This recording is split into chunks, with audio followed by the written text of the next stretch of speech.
வணக்கம். அமரர் கல்கி அவர்களின் சிவகாமியின் சபதம் பாகம் 3 பிக்ஷுவின் காதல் அத்தியாயம் 30 சிவகாமி எங்கே? ஆயனர் தமது பழைய சிற்ப வீட்டை அடைந்ததிலிருந்து நரக வேதனை அனுபவித்துக் கொண்டிருந்தார். மலையிலிருந்து விழுந்ததினால் முறிந்து போயிருந்த அவருடைய வலது கால் சொல்ல முடியாத வலியையும் வேதனையும் அவருக்கு தந்து கொண்டிருந்தது. சிவகாமியை இழந்ததினால் அவருடைய உள்ளம் அளவில்லாத துன்பத்தை அனுபவித்துக் கொண்டிருந்தது. மண்டபப்பட்டிலிருந்து ஆயனரும் சிவகாமியும் சக்கரவர்த்தி அனுப்பிய பல்லக்கில் அவசரமாக கிளம்பிய போது ஆயனரின் சகோதரியை பின்னால் சாவகாசமாக வண்டியில் வந்து சேரும்படி சொல்லியிருந்தார்கள். அதன்படியே அந்த அம்மாள் முக்கியமான வீட்டுப் பொருட்களுடன் ரதியையும் சுகரையும் வண்டியில் ஏற்றிக்கொண்டு பழைய அரண்ய வீட்டுக்கு வந்து சேர்ந்திருந்தாள். அந்த அம்மாள் அவ்விதம் முன்னாடியே வந்து சேர்ந்திருந்தபடியாலேயே ஆயனர் இன்னும் உயிரோடு இருப்பது சாத்தியமாயிற்று. அவருக்கு வேண்டிய சிகிச்சைகளையும் சிசுரூஷிகளையும் அந்த அம்மாள் மிக்க பக்தி சிரத்தையோடு செய்து அவரை உயிர் பிழைக்க பண்ணியிருந்தாள். ஆனாலும் அவள் அடிக்கடி கேட்டு வந்த ஒரு கேள்வியானது புண்ணிலே கோலெடுத்து குத்துவது போல் அவருடைய இருதயத்தை நோக செய்து கொண்டிருந்தது. அந்த கேள்வி சிவகாமி எங்கே என்பதுதான். சோகக்கடலில் ஆழ்த்தும் மேற்படி கேள்வியை நிறுத்துவதற்காக ஆயனர் ஏதேதோ மறுமொழி சொல்லி பார்த்தார். அவையொன்றும் சிவகாமியின் அத்தைக்கு பிடிபடவே இல்லை. எனவே அவள் கேள்வி கேட்பதை நிறுத்தவில்லை. இது போதாதென்று ரதியும் சுகரும் அடிக்கடி ஆயனரிடம் வந்து முகத்தை தூக்கி கொண்டு நின்று சப்தமற்ற குரலில் தங்களுடைய மௌன கேள்வியை அடிக்கடி கேட்டுக்கொண்டிருந்தார்கள். ஆயனர் கடுமையான குரலில் அதட்டி அவர்களை அப்பால் போகும்படி செய்வார். சுகபிரம ரிஷி இப்போதெல்லாம் அதிகமாக தம் குரலை வெளியில் காட்டுவதில்லை. சில சமயம் திடீரென்று நினைத்து கொண்டு பலமான கூக்குரல் போடுவார். அப்போது அவருடைய தோணி சிவகாமி எங்கே என்று கேட்பது போலவே இருக்கும். அரண்ய வீட்டு சுற்றுப்பக்கமெல்லாம் ஏதோ பெரிய அல்லோல கல்லோலம் நடந்து கொண்டிருப்பதாக தோன்றியது. திடீரென்று காட்டிற்குள்ளும் அப்பாலும் சமீபத்திலும் தூரத்திலும் பலர் கூச்சலிட்டு கொண்டு ஓடும் சப்தம் கேட்கும். போர் முழக்கங்கள் கேட்கும். அழுகையும் புலம்பலும் சில சமயம் கேட்கும். இரவு நேரங்களில் சுற்றுமுற்றும் பார்த்தால் திரள் திரளாக புகையும் நெருப்பும் சுவாலையும் எழுவது தெரியும். அந்த வனத்தில் வசித்த பட்சிகளுக்கிடையே என்றும் காணாத மௌனம் சில சமயம் நிலவியது. திடீரென்று பல்லாயிரம் பட்சிகள் ஏக காலத்தில் கூச்சலிடம் சத்தம் கேட்டது.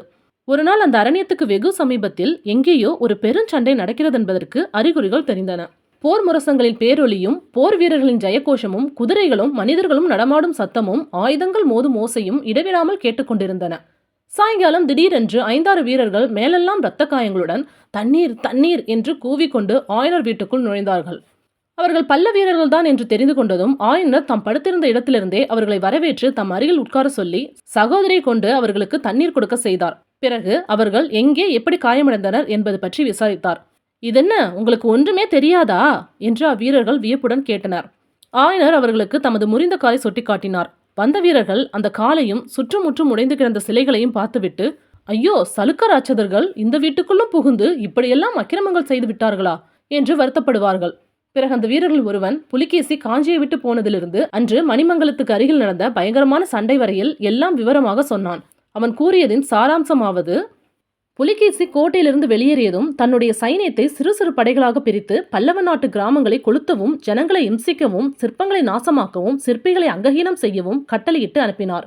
இதை அறிந்த சக்கரவர்த்தி கோட்டைக்குள்ளிருந்து சொற்ப படைகளுடன் வெளிக்கிளம்பினார். அன்று காலையில் மணிமங்கலம் என்னும் கிராமத்துக்கு அருகில் புலிகேசியின் படை வீரரும் பல்லவ வீரர்களும் கை கலந்தார்கள். புலிகேசியின் வீரர்கள் எண்ணிக்கையிலும் ஆயுத பலத்திலும் அதிகமான போதிலும் மகேந்திர சக்கரவர்த்தியே நேரில் தலைமை வகித்தபடியால் காஞ்சி வீரர்கள் பிரமாதமான வீரப்போர் நடத்தினார்கள். எதிர்பக்கத்தில் வாதாபி சக்கரவர்த்தி புலிகேசியை தலைமை வகித்து நடத்தினார். இரு சக்கரவர்த்திகளும் போர்க்களத்தின் மத்தியில் நேருக்கு நேர் சந்தித்து வீரவாதம் செய்த பிறகு ஒருவரையொருவர் தாக்கிக் கொண்டார்கள். பல்லவ சைனியம் ஏறக்குறைய தோல்வியடைந்திருந்த நிலைமையில் சற்று தூரத்தில் பெரிய குதிரைப்படை ஒன்று வரும் சத்தம் கேட்டது. ரிஷபக்குடியை பார்த்ததும் இதோ மாமல்லர் வந்துவிட்டார் என்ற கோஷம் கிளம்பியது. சற்று நேரத்திற்கெல்லாம் மாமல்லரின் குதிரை வீரர்கள் சலுக்கர் படை மேல் இடியைப் போல் விழுந்து தாக்கினார்கள். சலுக்க வீரர்கள் ஓட ஆரம்பித்தார்கள். அரக்கன் புலிகேசியும் ஓடிப்போனான். ஆனால் போகும்போது தன் கையில் இருந்த சிறிய கத்தி ஒன்றை மகேந்திரன் மீது குறிப்பார்த்து எறிந்துவிட்டான். மகேந்திரர் பிரஞ்ஞை இழந்து தரையில் விழுந்தார். வாதாபி வீரர்கள் போர்க்களத்தை விட்டு ஓடிய பிறகு மாமல்லரும் பரஞ்சோதியும் மகேந்திர பல்லவர் விழுந்திருந்த இடத்துக்கு வந்தார்கள். அவருக்கு தக்க சிகிச்சை செய்து காஞ்சிக்கு பத்திரமாய் எடுத்து போக கட்டளையிட்டு விட்டு புறமுதுகிட்டு ஓடிய வாதாபி வீரர்களை பின்தொடர்ந்து சென்றார்கள். மேற்படி விவரங்களை கூறிய பின்னர் காயமடைந்த பல்லவ வீரர்கள் காஞ்சியை நோக்கி சென்றார்கள். மகேந்திர பல்லவருக்கு மரண காயம் என்பதை கேட்டதில் ஆயனர் அளவற்ற துயரமடைந்தார். ஆனாலும் மாமல்லரும் பரஞ்சோதியும் சலுக்க வீரர்களை தொடர்ந்து போயிருக்கிறார்கள் என்னும் செய்தி அவருக்கு சிறிது ஆறுதலை அளித்தது. அவர்கள் சிவகாமியை சிறைமீட்டுக் கொண்டு வந்து விடுவார்கள் என்ற நம்பிக்கை அவருடைய உள்ளத்தில் உதயமாயிருந்தது. மணிமங்கலம் சண்டை நடந்து 1 வாரம் ஆகிவிட்டது. ஆயனர் தினந்தோறும் ஏதேனும் நல்ல செய்தி வராதா என்று ஆவலுடன் காத்திருந்தார். வாசலில் ஏதேனும் சத்தம் கேட்டால் அவர் திடுக்கிடுவார். யாரோ செய்தியுடன் வருகிறார்கள் என்று பரபரப்புடன் எழுந்து உட்காருவார். இம்மாதிரி எத்தனையோ தடவை ஏமாற்றம் அடைந்த பிறகு கடைசியில் உண்மையாகவே 2 குதிரைகள் அவர் வீட்டை நெருங்கி வரும் சத்தம் கேட்டது. வந்த குதிரைகள் வீட்டு வாசலில் நின்றன என்பதும் தெரிந்தது. வாசற்படி வழியாக நுழைந்து வரப் போகிறவர்கள் யார் என்று கொட்டாத கண்களுடனும் துடிதுடித்த நெஞ்சுடனும் ஆயனர் பார்த்து கொண்டிருந்தார்.